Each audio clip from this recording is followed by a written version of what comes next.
What up, guys? Welcome back to the Mac Effect. Your host here, Mike. Thanking you guys for tuning in. Thanking you guys for coming continuously week in, week out to show some love, support. I see you guys sharing, see you guys commenting, and it means the world to me. So thank you so much. Like always, I'm always constantly looking, trying to see the connections that God puts around me, because I want to bring stories that would be impactful, stories that will uplift, and stories that will change your life. It's not about clickbait. It's not about how many likes or how many subscribers I can get. Is that a goal? Absolutely. But it's not the ultimate goal. The ultimate goal is to create a change inside of you, something that triggers, I don't want to be in insanity anymore. And that's what I'm trying to do with the interviews that we try bringing to you. So with that said, sit tight. I hope you guys enjoy this conversation because it's going to be a good one, guys. So I'll see you in a bit.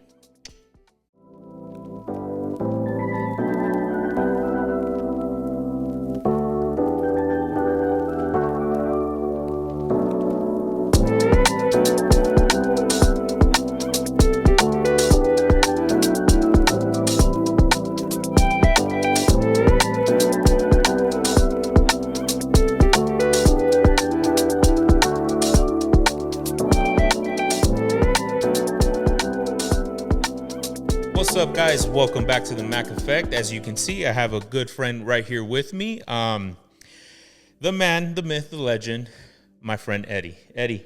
What's up, my boy? Thank you for joining, bro. I really appreciate you coming on the podcast, man. Thank you for having me. It's an honor. Yeah. Super excited when you asked me if I was interested in your podcast and being a guest. I was like, let's do it. Let's do it, bro. I love it. I love it, man. Yeah. So, just a little bit behind the scenes, guys. That's something you guys didn't see, but ultimately for me, it's such a huge blessing.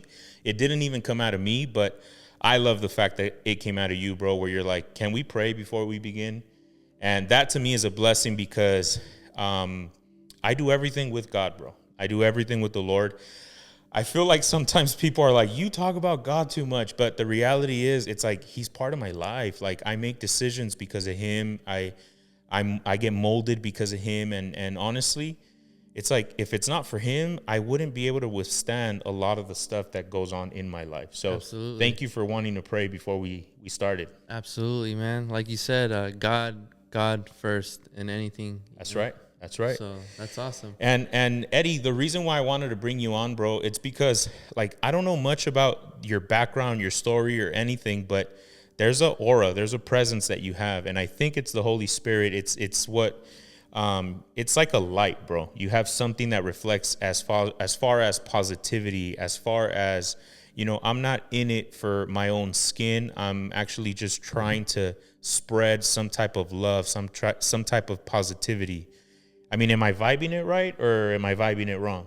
No, absolutely. I feel like I'm a very genuine person, and especially when God speaks through me, I listen. Yeah. I try to be as obedient as possible, and I know the way we met was through my brother-in-law, right, Mario Arizon. So shout out to Mario. Let's go, Mario. And well, yes, we're gonna keep going, but Mario, El Reto ya está. You're coming on the podcast, yes, man. We'll definitely get him on. We'll definitely make it happen for sure. But yeah, just how everything aligned, how we met. That's right. And I know you've been going through a special season in your life. And about 2 weeks ago, God just put you in my heart, and I gave you a call, and you answered, and we had an amazing conversation, and That's here right. we are today. Let's go. And well, Mario. See, you said Mario. Now I'm thinking of Mario. Well, Eddie, tell me a little bit about yourself. Where did you grow up? Where are you from? What kind of molded you in your childhood and your beginning to be who you are now? Yeah, so born and raised in Riverside, so not too far away from you. All right. First generation, mom and dad are both from Mexico.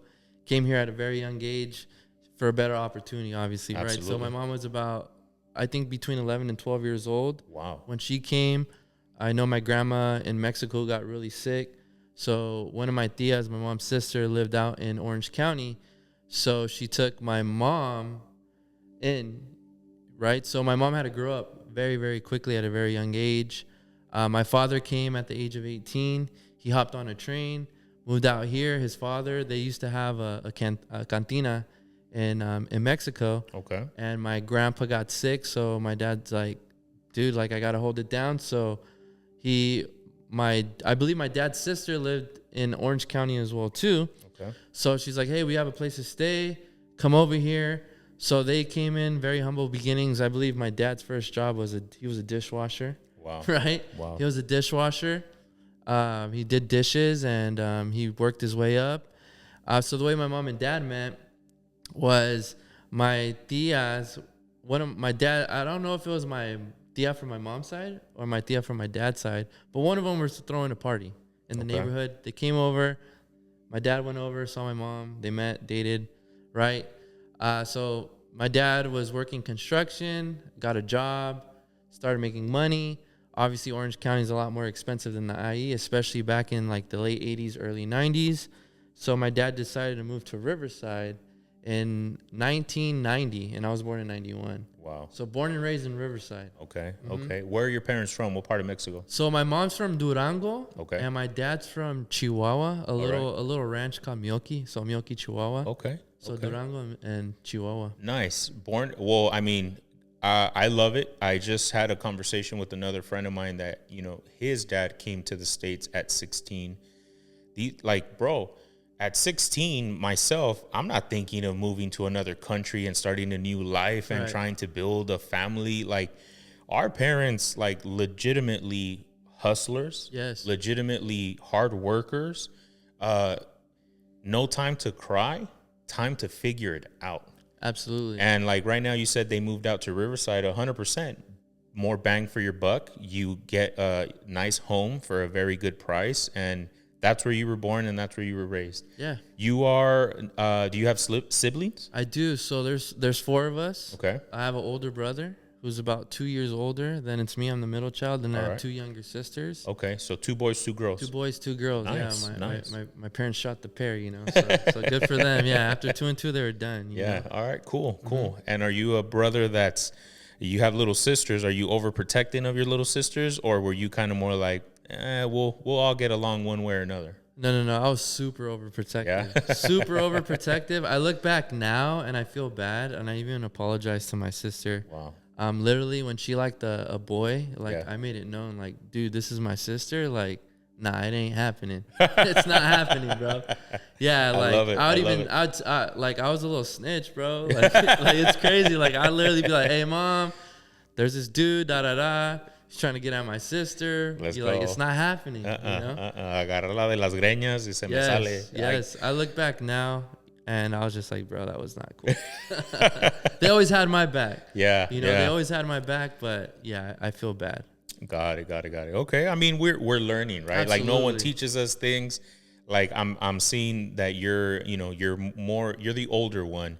I was the baby of the family. So a lot of the times, and we're 2 brothers and 2 sisters as well, but I was the youngest one. So I didn't know anything, man. I saw them, they're trying to date. I can care less. I'm over here still trying to play my video games. I'm worried about me, and I can care less, but I can see the different perspective. That's why I'm like, were you or were you not? But all right, cool. So growing up in Riverside, how did that either help you or mold you to the man that you are now? How was, say middle school, high school days for you? So I'd say middle school was a lot of fun. I went to Sierra Middle School, amazing school. I think everyone that goes there has a great time for the most part. And it was amazing. I played sports. I was playing baseball at the time. But what happened was at the age of 8, I was in 3rd grade, I believe. I was playing baseball, but I realized that I'd get distracted very, very easily, right? So I found out that I had ADHD during that time, right? So I had reading comprehension. That was the one thing that I would struggle in class. So when I was in 7th grade, I actually had to go to special ed classes. Oh, wow. Right? So the first month of middle school was amazing. Literally, there were 7 classes, right? You'd have PE, all that stuff. But literally 1 through 6, all my friends in sports, we all had the same classes, 1 through 6. So then once my schedule changed, because I had to go to special ed classes, literally fourth period and fifth period were all one class. It was a special ed class, right? So my schedule changed, and then it sucked. It sucked, bro. Like literally what we would do, and it's so embarrassing. I don't know if you remember, did you ever have like a parent teacher conference and all that stuff? Yeah. So my dad came one time, and the teacher was just going over like, hey, your kids learn differently, this and that, blah, blah, blah. So one of the practices that we do is we literally write the ABCs down, bro. Literally like if you're in kindergarten, like draw an A, draw a B. And then I just remember like looking at my dad, and he was just like, what the heck is going on, you know? And I felt so bad because I was like, dude, I know how hard my dad works, and the last thing I want him to think is like, dude, like my son's he's not all there, right?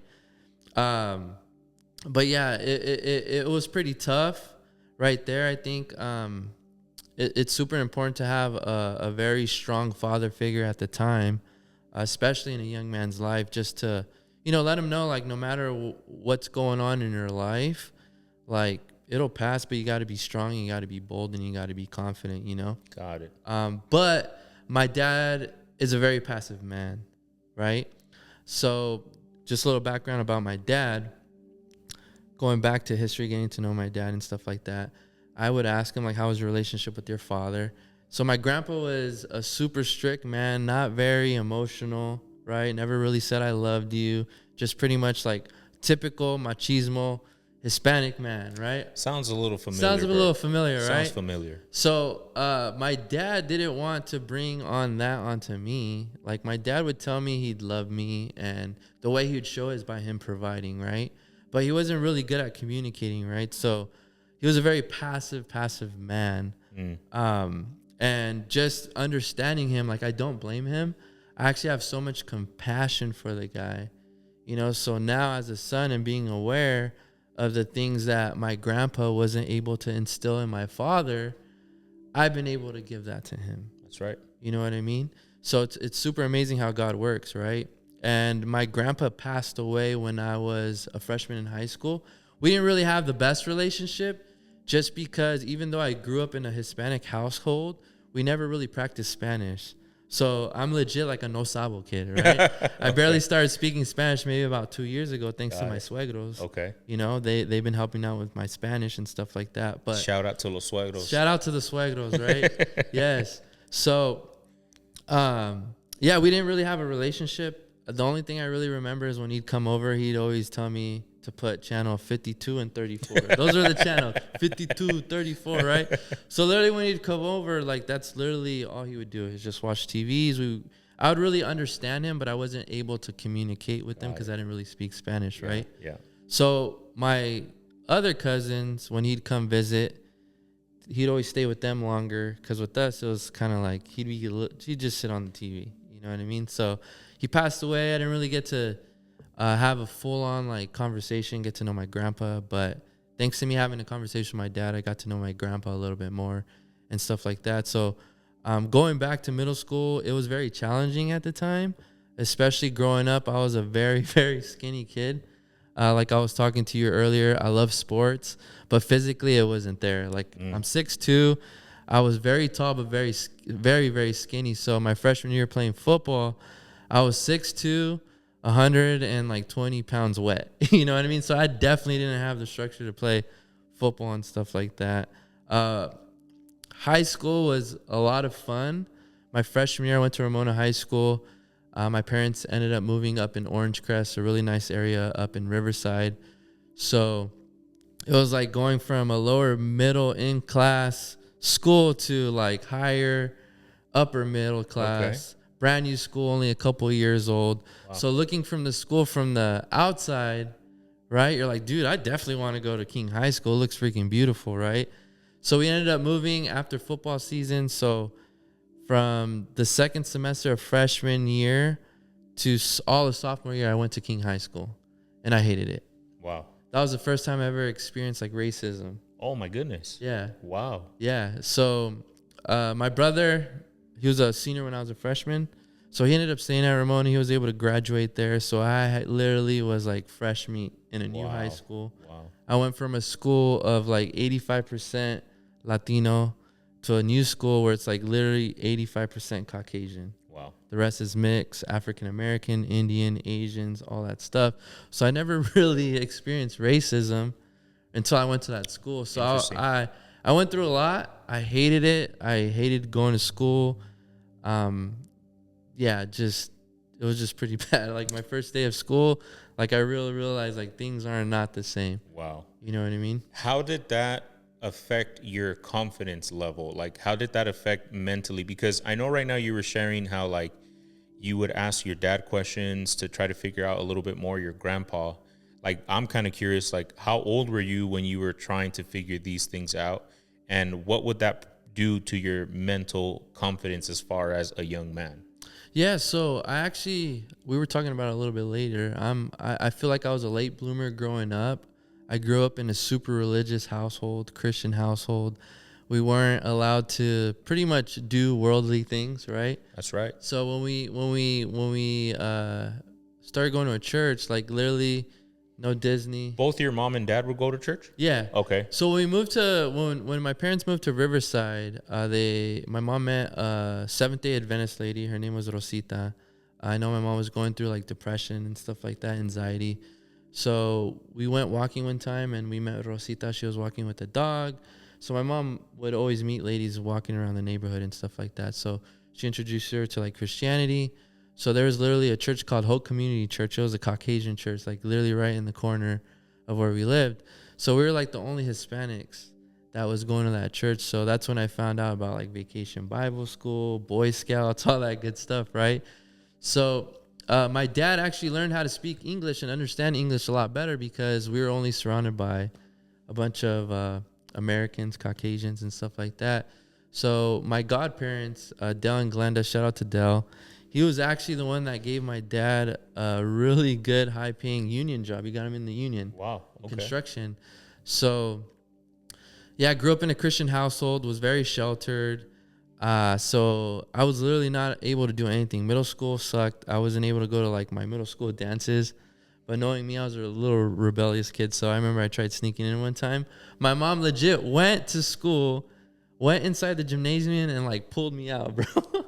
She pulled me out. She's like, dude, you're in so much trouble, this and that. So we have a lot of similarities, man. Like, the more I hear you say certain things, like, I was not allowed also to go to certain school events, dances. Like, the only time I was able to was until senior year. And it was still like, what time? And give me the whole panorama of, you know, how's it going to work? What time are you going to be back home? And right now that you said she went to the school, I'm like, yeah, I was hanging out with certain homies at their house. She would pull up to the house, go into the house, grab me and take me out. And I'm like, this is embarrassing, dude. Yes. Like, no one else. This doesn't happen to no one else, man. Yeah.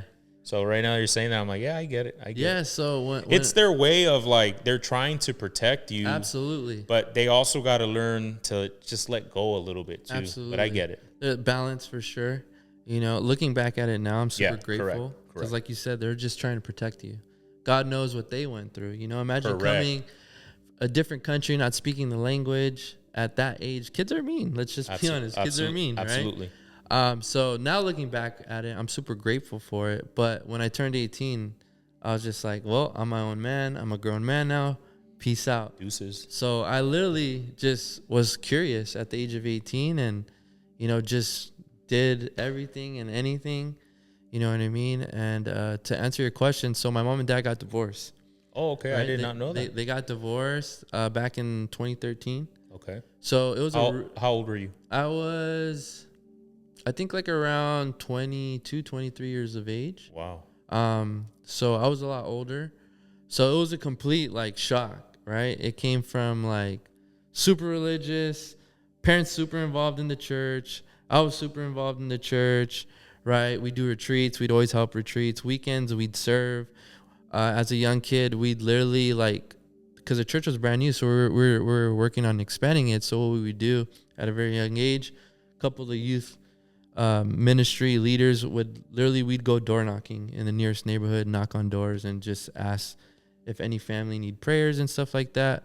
So seeing all that and then seeing it all just hit the fan, I was just like, oh, like you start questioning yourself, like everything that I learned, my upbringings about God, like, is it really real, or it was just like a facade or like a fantasy, right? 100%. So you're gonna at minimum start questioning it. So that definitely messes with your confidence, with your mindset. What you thought was real, you're starting to like, wait, it was never real. So I totally get what you're saying. Absolutely. So I'm super grateful for it's super important to have a very, very positive environment. Like it's super key to have the right people in your life, right? 100%. So the amazing thing, going back to my brother-in-law Mario Arizon, during that time, it was just a really bad divorce. My mom ended up leaving, got kicked out of the house. My dad ended up staying, right? So me and my dad actually got into it too. Like he was literally couch potato for like 2 years, just completely depressed, right? And I wasn't doing anything either, bro. Like I was just messing around, not respecting the pad, just going out at night. I had nothing going on. I'm just being honest with you, right? So my dad ended up kicking me out of the house and my sister. It was like New Year's of 2014, and he completely kicks us out of the house. So we're literally stranded like at 2 o'clock in the morning. No way. Just grabbed what we could and we bounced, right? So during that time, my sister was dating my brother-in-law, which they're married now, right? Luckily, he had like a little house behind the house that he was renting. So we called him up. We're like, hey, Manny, like, can you come pick us up? Like, my dad literally kicked us out of the house. So that happened. And literally the next day, like, the renter's like, what's going on here? So Manny was telling the lady that was renting him the house, like, it's okay that she stays, but he got to go. You know what I mean? So for like about a week, I was just like going from friend's house to friend's house. And then it got to the point where I literally had to almost like sleep at a park, right? So I just reached out to a friend. Luckily, he just had an apartment, and he's like, dude, like, how you been? This and that, what's going on? So, dude, I had no choice. It was like, dude, I got to either be honest or like I ain't got nowhere to stay, right? So luckily, he took me in, right? And shout out to Jaime for taking me in. So thanks to Jaime, that's actually how I met my brother-in-law Mario, was through our business. So during that time, Mario found out what happened, right? And my friend Jaime's like, hey, Mario wants to talk to you. So I'm like, okay, cool. So Mario found out exactly what happened. So I was kind of like excited to talk to Mario because I thought that he would tell me like, hey, man, like right now is the perfect time to build your business so you can show your dad like you can do this and that. And it was the complete opposite. So I talked to Mario and he's just like, I heard what happened between you and your dad. And before I was even able to say anything, he cut me off. He's like, I don't want to hear it. I'm just like, what the heck? It's the complete opposite of what I had pictured in my head. He's like, look, I don't want to hear it. What you need to do is you need to call your dad and you need to ask him to forgive you. And I'm just like, I didn't do anything wrong. Well, at least at the time I didn't think so. He's like, no. He's like, if there's ever a time that your father needs you, it's right now. Wow. And I'm just like, I had perspective, right? So I'm like, dude, he's like, Mario told me the toughest pill that you're going to have to swallow in your life is a pill of responsibility. He's like, your dad needs you right now. He's like, I don't care about the business. He's like, matter of fact, if you don't fix this with your father, I'll literally sign a letter of like resignation and just like, you're not working here, because that's not what I represent. You know what I mean? And I told him like, dude, my dad won't even talk to me. Like, even if I call him, like, he won't even answer the phone. He's like, I don't care what you have to do, but figure it out. He's like, even if I have to call him, I'll call him, right? So long story short, called my dad. He wasn't answering, right? Birthday passed. I didn't hear nothing from my dad. It was like the first time in my life, like my dad never wished me a happy birthday. So I was like, dude, this guy, like, he's really upset, right? So fast forwarding it, I was at the office one day and I just had like a really, really, really like dark feeling in my gut. I knew something was going on. So as we were driving up to get to our apartment, right, I just asked Jaime, I was like, hey, Jaime, like, pull over. I need to go visit my dad. He's like, do you want me to go with you? I'm like, no, like I need to go. So I didn't have a car at the time. I had a little skateboard, like a little longboard. So he just dropped me off. He took off. I rode the skateboard. And I don't know. I just started praying. I just said, God, I don't know what's going on, but I just want to pray for my father. Use me and just let everything go smoothly, right? So as I get to the house, like I just see my dad in the car. In the car, not even inside the house. Not even inside the house, just in the car parked, right? And I was like, that's kind of weird because I kind of gauged it. Like my dad usually gets home between 5 to 5:30. You know, he works in Anaheim with the traffic. He should be home. So I get there, he's just in the car, like just like sitting down, and I'm just like, what the heck? And I'm kind of nervous. I'm like, I don't know what to do, right? Like, what do you do? You're expecting him to reject you. You don't know what to expect. Like, I get it. There's a lot of different scenarios. Absolutely. So I open the door, and my dad's just like standing there, and I look over, and he literally has a gun on the side of him. Oh shoot! Right? And I'm like, Dad, what are you doing? And he's just like, Mijo, estoy cansado. Wow. Yeah. God. He's like, Mijo, estoy cansado. You know, and I was like, Dad, like, what are you talking about? Like, you're good. Like, let's come inside. You know, like everything's gonna be good. He's like, no, like, I'm tired of this. Like, I'm here alone. No one cares about me. You know? And I was like, Dad, I'm here. Like, what are you talking about? Like, just come inside. Like, everything's gonna be fine. We'll talk about it.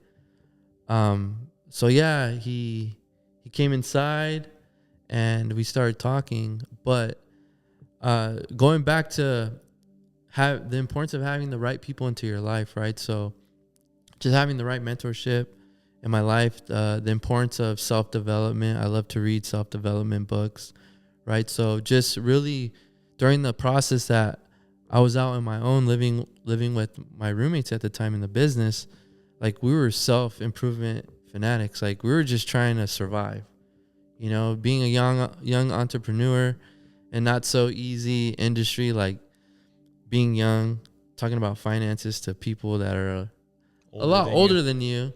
You know, you got to know your stuff, you know, like in a sense, age is just a number, but then again, like you got to prove like, you know what you're talking about 100% for people to be willing to listen to you. Right. So thanks to me self-improving, I learned a lot, right? So I really wanted to help my father and be there for my father because my father needed me, right? So I literally took the time to really get to know my dad, and I had a really good conversation with my father. I told him, like, look, I want you to forgive me, right, for disrespecting you, disrespecting the house. And as a man, I want to get to know you, Dad. Like, not as my father. Like, I want to know you. Like, I want to know how you grew up, what you went through, the daily struggles you're facing. Like, I want to get to know you, Dad. You know, so, yeah, he's like, okay, if that's what you want to do, let's do it. So, I ended up praying for my dad. I ended up going home that night, right? So, that was like on a Thursday. So, on Friday, I go over to my dad's house. And he buys a case of Coronas, and we get some carne asada. And I literally interviewed my dad. Love it. Interviewed my dad, got to know him. Which not a lot of us do, but it's beautiful because then you get to know how he thinks and the process that he's going. So that's crazy, like that you even thought of like this. Yeah. So like I said, just having God in my life and just always praying like, God, let me be a vessel. Yeah. Use me, you know, speak through me. And yeah, like the idea came from it, you know, it just came. So you guys are grilling, and like, what does he start telling you that you're like, dude, I had no idea? Yeah. So first and foremost, this is how the conversation started. I was like, look, Dad, I'm not going to judge you, right? I'm your friend right now. Like, I want to get to know you. So I don't care what it is, but just tell me the truth. Like, who are you? Right. And just from here on out, we're starting from a clean slate. Right. So when I started the conversation with that, like he literally started like from, I believe the age of 4, like all the way back to where he can remember, right? So just hearing the way he grew up with my grandpa, he was a alcoholic, very abusive. So he'd tell me, like, as a kid, like, my grandpa would get drunk. He'd literally try to put hands on my grandma. My dad would get involved. So my dad lived in a ranch at the time. So what my grandpa would do is, like, literally the lassos to hit the horses, he'd wet it and he'd, like, literally beat the crap out of my dad, right? So you can only imagine the resentment my father would have towards my grandpa, right? 100. So then I went even deeper into that. I was like, okay, so that's what my dad's going through. Now tell me a little bit about your dad, right? Tell me a little bit about my grandpa. So the only thing my dad can tell me about my grandpa was, I guess, my grandpa lost his father, I think, between the ages, I can't really remember the time. I think it was maybe between the ages of 5 and 7 years old. He had a heart attack and passed away. But my great grandpa was also an alcoholic, right? So that's when I realized, okay, there's a generational curse of alcoholism, right? So I don't drink, to be honest with you. I've never really been a fan of drinking. So I was like, dude, if it's up to me to break that chain, right? So yeah, just getting to know my dad and just hearing him out, I was able to relate to him, but also, like, what God showed me were the things that was missing in his life, and I focused on that. And that's how I was able to build my father up. Like, everything that my grandpa crazy. wasn't able to give my father. Like, I really do believe that God uses your kids. I don't have any kids, but I do believe that God uses your kids. Man, that's crazy. To teach you some things, right? 100%. 100%. My oldest daughter, she has, I don't want to go too much into details because this is their personal life, but I just remember that there was times where she would cry to me and she would tell me, like, it's not my job to teach my dad. And I would actually tell her, maybe it is. Maybe God wants you to help him. Maybe God wants you to use you. And I know it doesn't seem fair because the logical thing is a parent is the one that teaches a child. It's not the child that teaches a parent.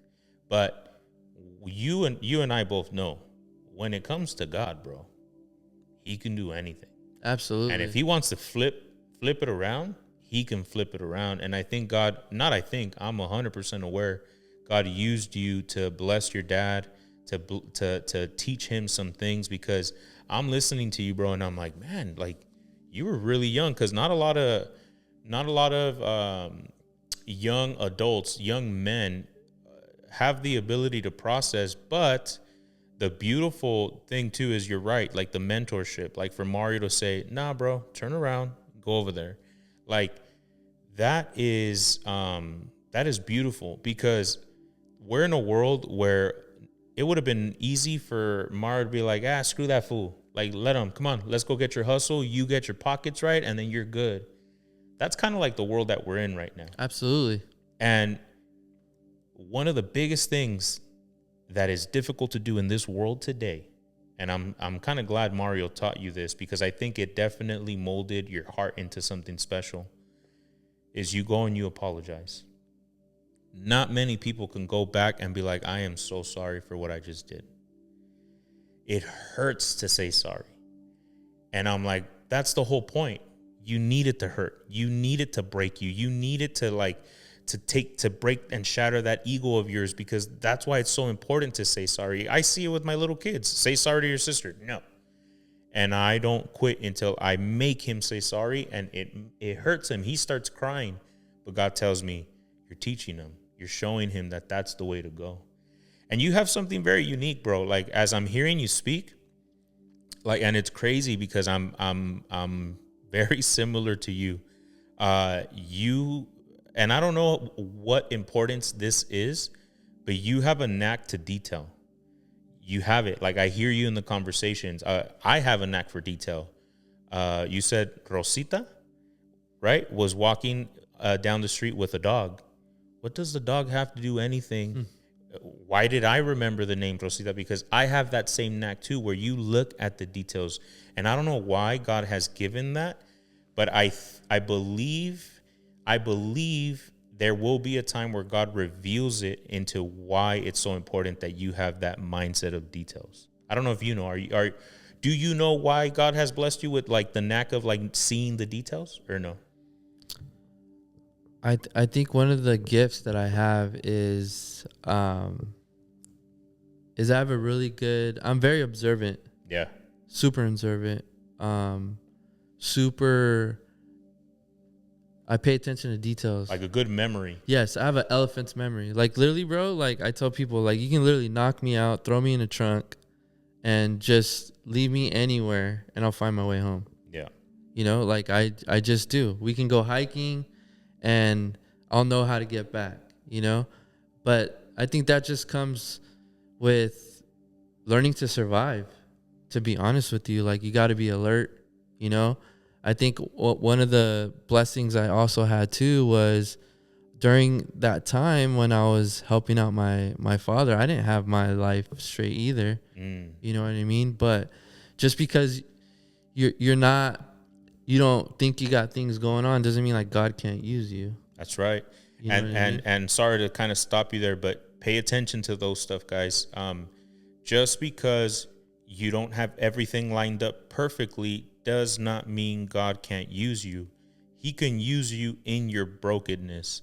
Like you just said it right now. I didn't have my stuff together, yet God was using me to help my dad out.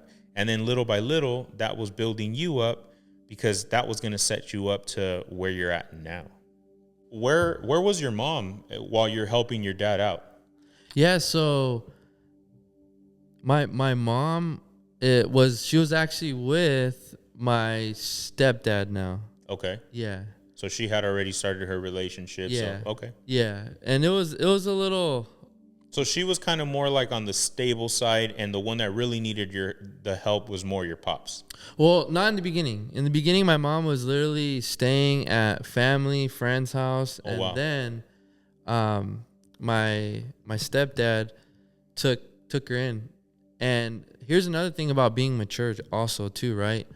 Like one of the biggest blessings, as I say, growing up in where I grew up in Riverside, it was like lower middle class families, right? So a lot of my friends that played sports, a lot of their parents were divorced, right? And I'd always hear them complain, like, dude, my stepdad's a jerk, or dude, I can't stand my stepmom, right? But thank God I was mature.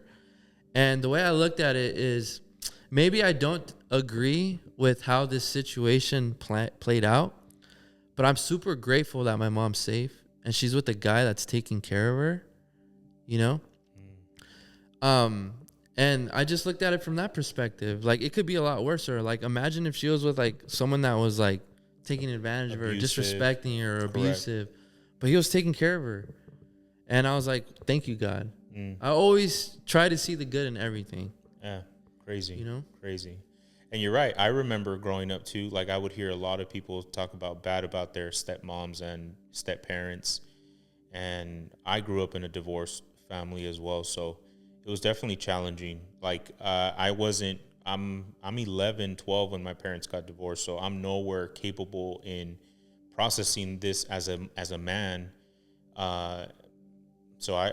For me, it was just super awkward and super weird to like till today, my mom never moved on. She stayed by herself, but my dad did.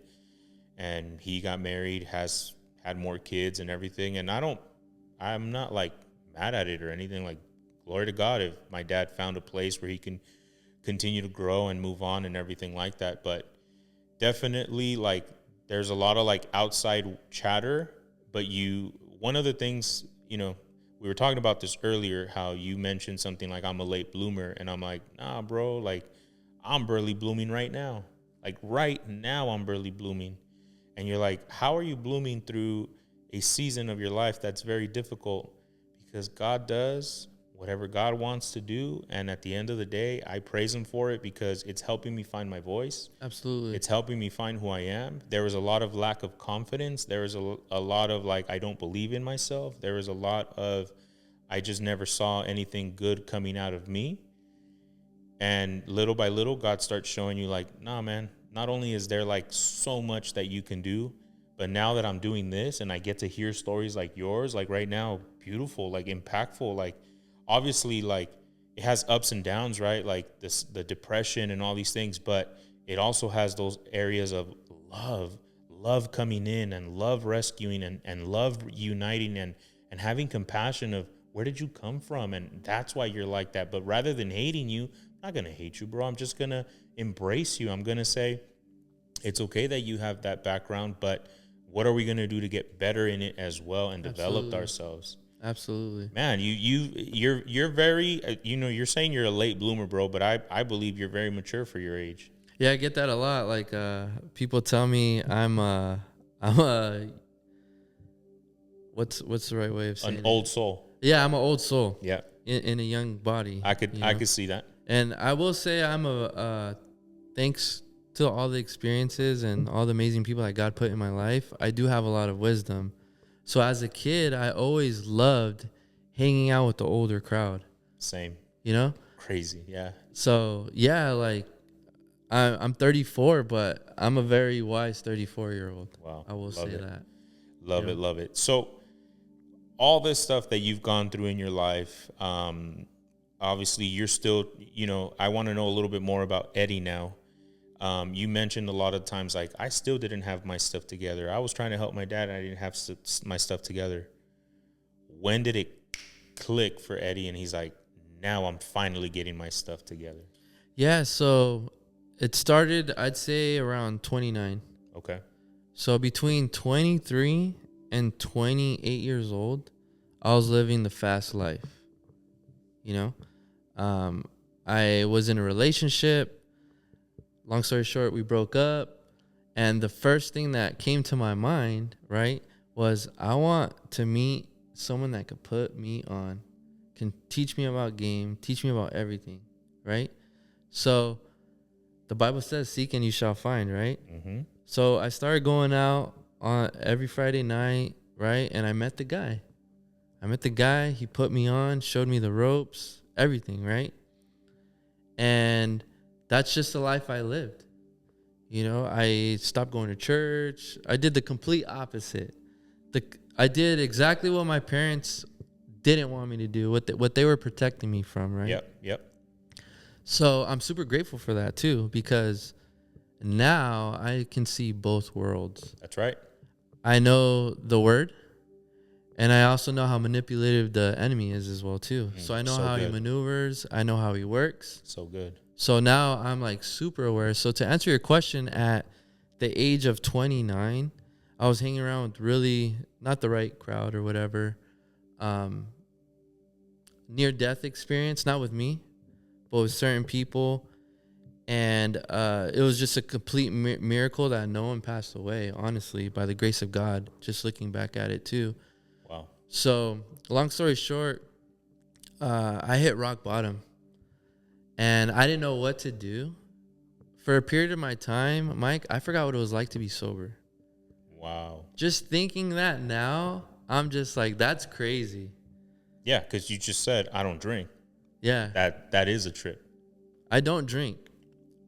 But I did not know what it was like to be sober. I'd say maybe for about 2.5 years. Wow. So I was completely numb, right? And it's crazy how God could use you, but then the enemy can also distract you and try to destroy you as well too, right? 100%. So one of the things I'm grateful about my mom is that at the age of 6, I believe, she planted the seed of the importance of having a relationship with God. So that's always been my moral compass. Amen. That's good. So at 29, when I hit rock bottom, the only thing that came to mind was getting on my knees. You knew where to look. And I just started praying. Oh, beautiful. And I broke down like a baby, like ugly cry, bro. Like like ugly cry. Yeah. And during that time, that Kim Kardashian cry, bro. That that nasty sob, like loud, bro. I didn't care. Like my sister, my brother-in-law were in the house, and dude, like I was just like broke down. And I remember my brother-in-law went down the stairs, and he's like, they didn't know what was going on. They just knew that the cops showed up in the middle of the night before, looking for me. Right? They had no idea what was going on. I wasn't answering my phone, this and that. So he came into my room. He's like, dude, is everything okay? Like, what's going on, bro? And literally when he said that, like, I just felt like God, like, lifting me up, you know, just reminding me that he's always been there. Always. Even when I didn't feel it, he's always been there. Just looking back at my life, I'm like, he's always been there. He's always been protecting me, right? So literally the only thing I remember is just telling God I was tired of trying to do things my way. And I just pray that you send the right people into my life, right? And literally, my buddy who lives out in New York, super grateful for him. He understood what was going on. So he's like, hey, dude, you're going through it. Just come fly. He literally got me a flight to go to New York in February. So this was 2020, like right before the pandemic. So I literally took a flight out there just to clear my mind and all that stuff.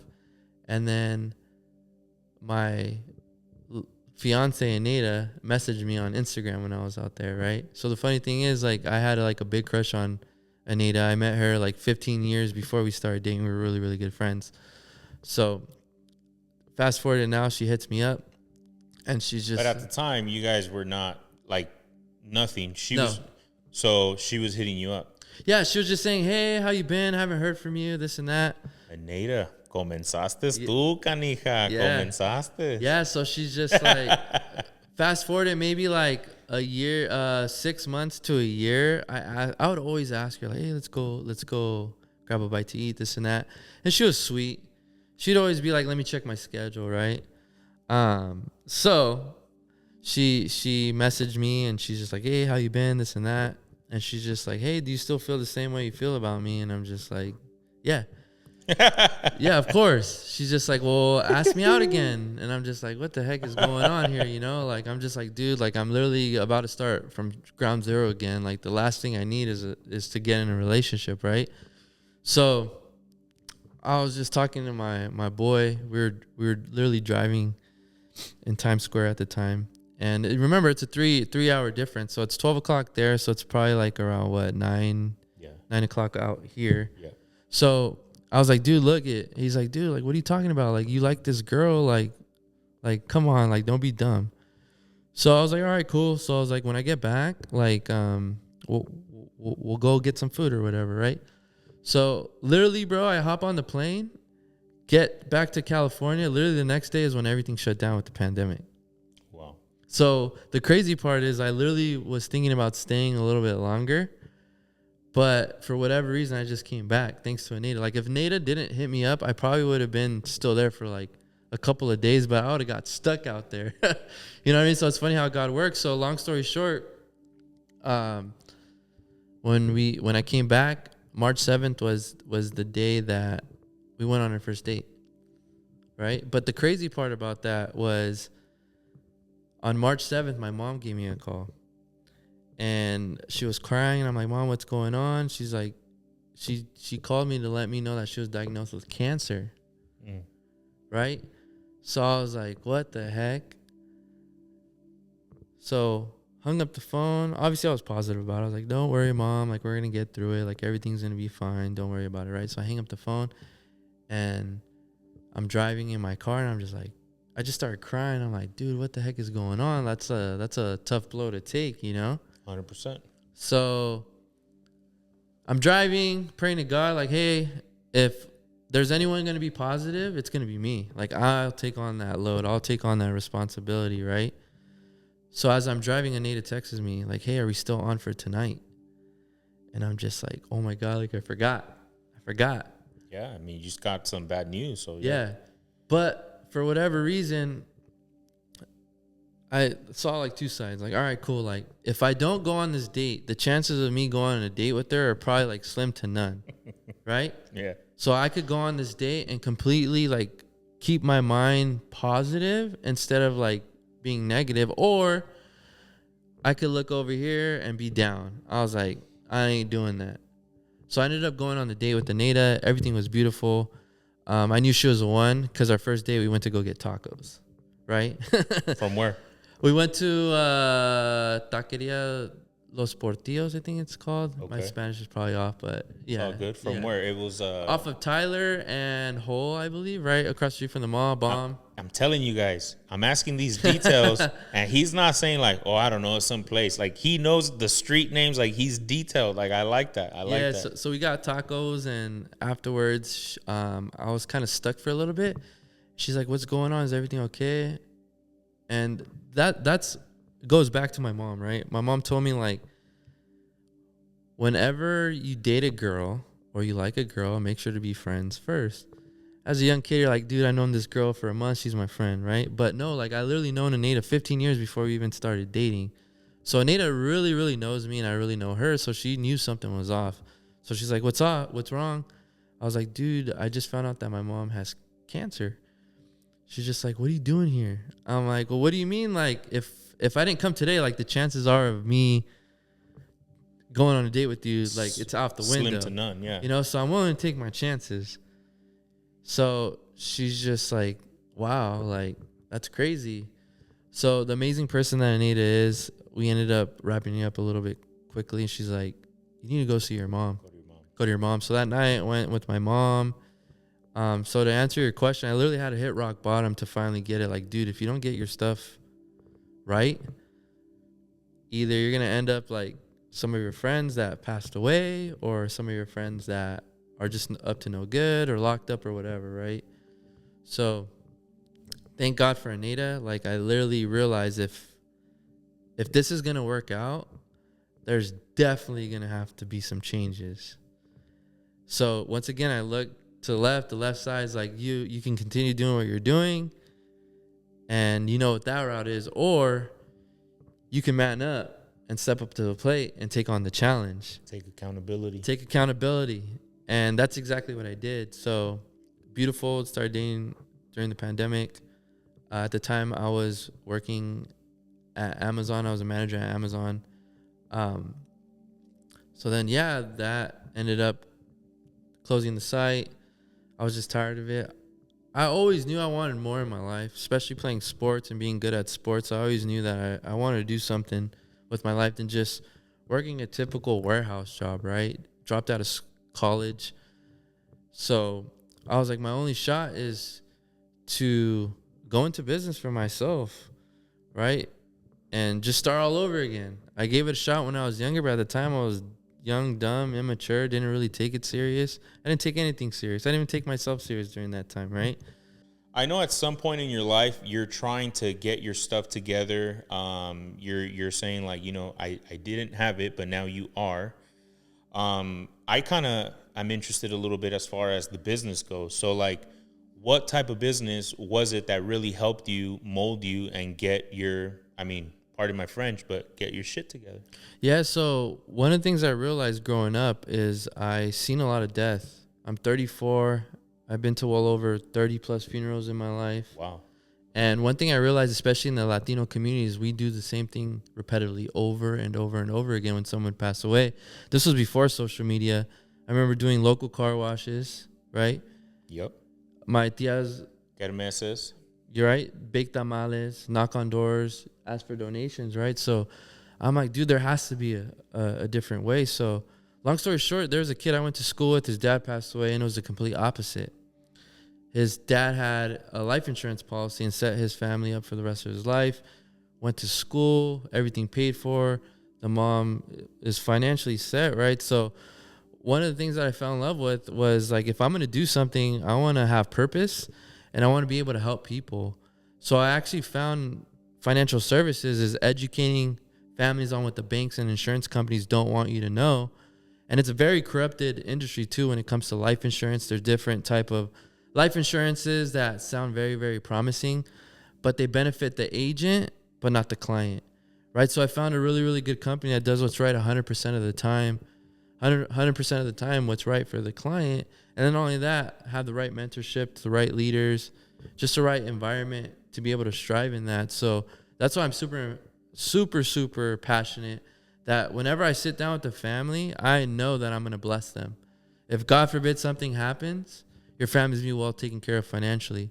But most importantly, if you live long enough for retirement, you're going to be set up with retirement and create generational wealth. So to be able to do both, and the Bible talks about taking care of the widows and the orphans, we literally do that.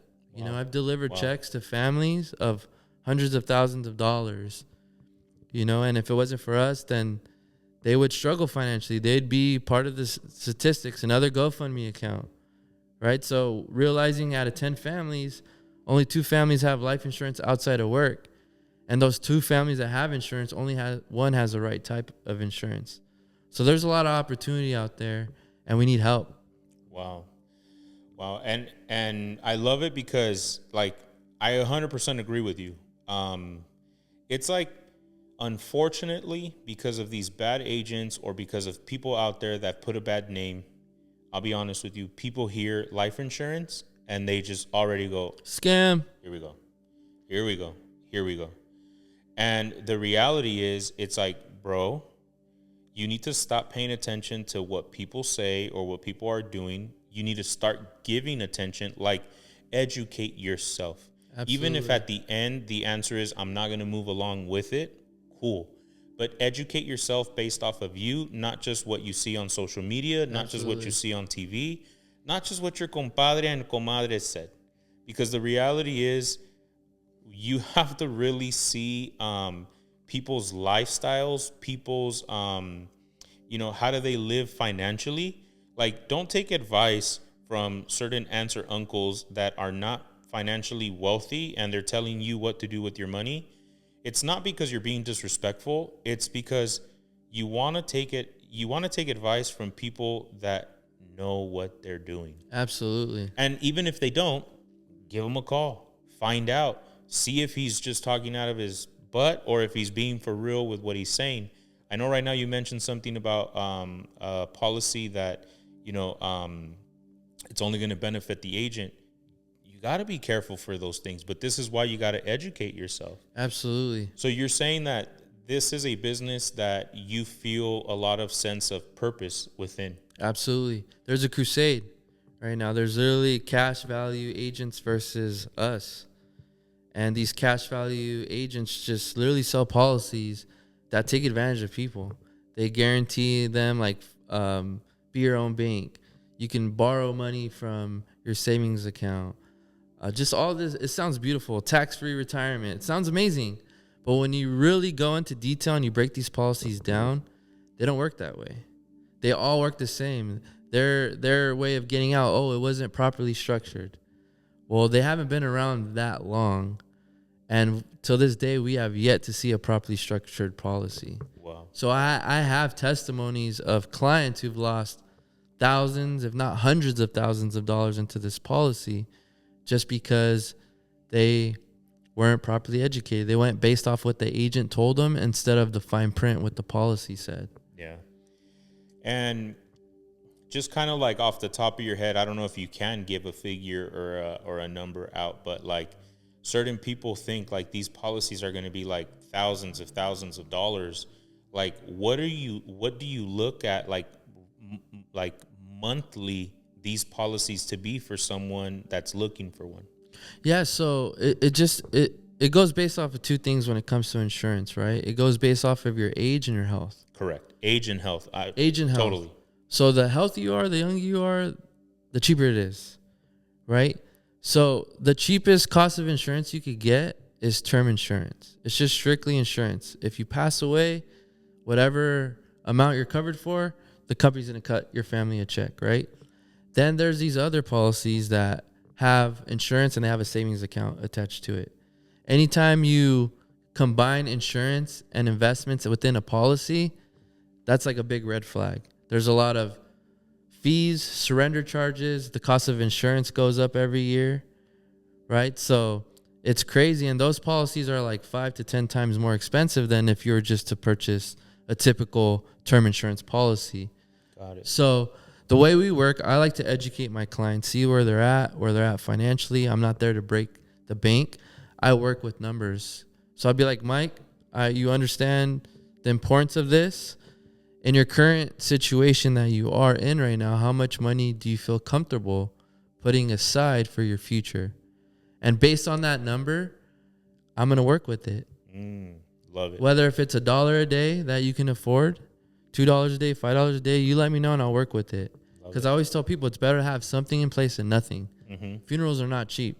I just went to a funeral. I went to 2 funerals just last month. One of my uncles passed away and one of my friend's moms passed away. And just to get cremated, it was about $15,000 for my uncle. Yep. To bury, it's between $30,000 to $40,000 here in California, right? Yep. So a lot, especially the Latino community, we're very uneducated when it comes to our finances. So I'm out there, man. Sketchy. I know people find it sketchy. Like I said, as soon as you hear that, some people are like, oh, here we go. And it's like, bro, give it a chance. It's like every time I hear people also just shun God out. Like, oh, this guy's religious. And it's like, it's not, hey, see the results in the person's life. Well, look, you're going through the situation you're going through. Like, what benefits do I have being a Christian? The benefits that you have is in that process, in that hurt, in that pain, I still have peace. Absolutely. Yeah, my life hits certain patches, but I'm not guaranteeing a smooth path just because you're with God. I'm guaranteeing a peace that will surpass understanding.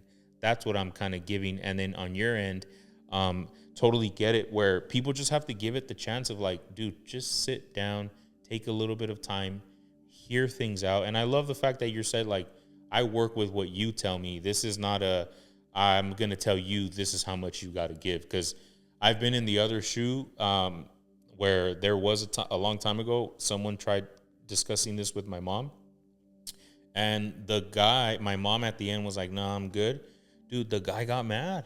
Absolutely. The guy got mad. And then that puts that agent is what taints the market and make people go like, see, I don't want to deal with them. And it's like, bro, like, I don't know. That guy, it was just so unprofessional. But nevertheless, I love the fact that you're saying like, no, man, there's no pressure. There's no commitment.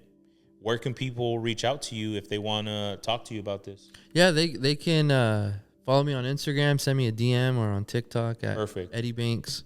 Perfect. Right. Even your own personal social medias. Yeah. Cool. Is there a phone number maybe? Yeah, that they can reach my personal phone number. It's 951-892-8870. Perfect. They can shoot me a text, give me a call. Perfect. And I could definitely add it there also so that people can definitely reach out to you if they have any questions in regards to this. I speak it like in a sense of like, guys, let's keep it a buck. I'm always trying 100%. to keep things a buck. If we have money to buy Starbucks every week, if we have money, as a matter of fact, guys, let's keep it real. We got to see what type of cell phone you have. And if you have money for the new iPhone, if you have money for the latest Jordans, Travis Scott's, or all kinds of things, you can't just be thinking of the now, guys. You really have to think of the future. And I think properly investment, like literally it takes just a few dollars and it can change your life. Yeah. Like literally change your life. Give them a call. I promise you guys, give it a try. You just have to get information, and then from there, you make your decision. Cool? Cool. Nice, man. Well, Eddie, thank you again for being on the podcast, bro. Great conversation. I loved hearing the transparency in you. I love learning the fact that you're a detailed person. That really like intrigued me. But I hope it was a blessing to you guys too. I hope something was there where you guys like, man, now I'm interested about trying to protect my family with a policy, or now I'm interested in trying to develop myself as a man, or now I'm going to give it a shot. Now I'm just going to try this really cool thing that's always been in my heart, and hopefully we cause something to shift for you guys. So with that being said, thank you guys so much. I'll see you guys next week for another great episode. Mac Effect out. Peace.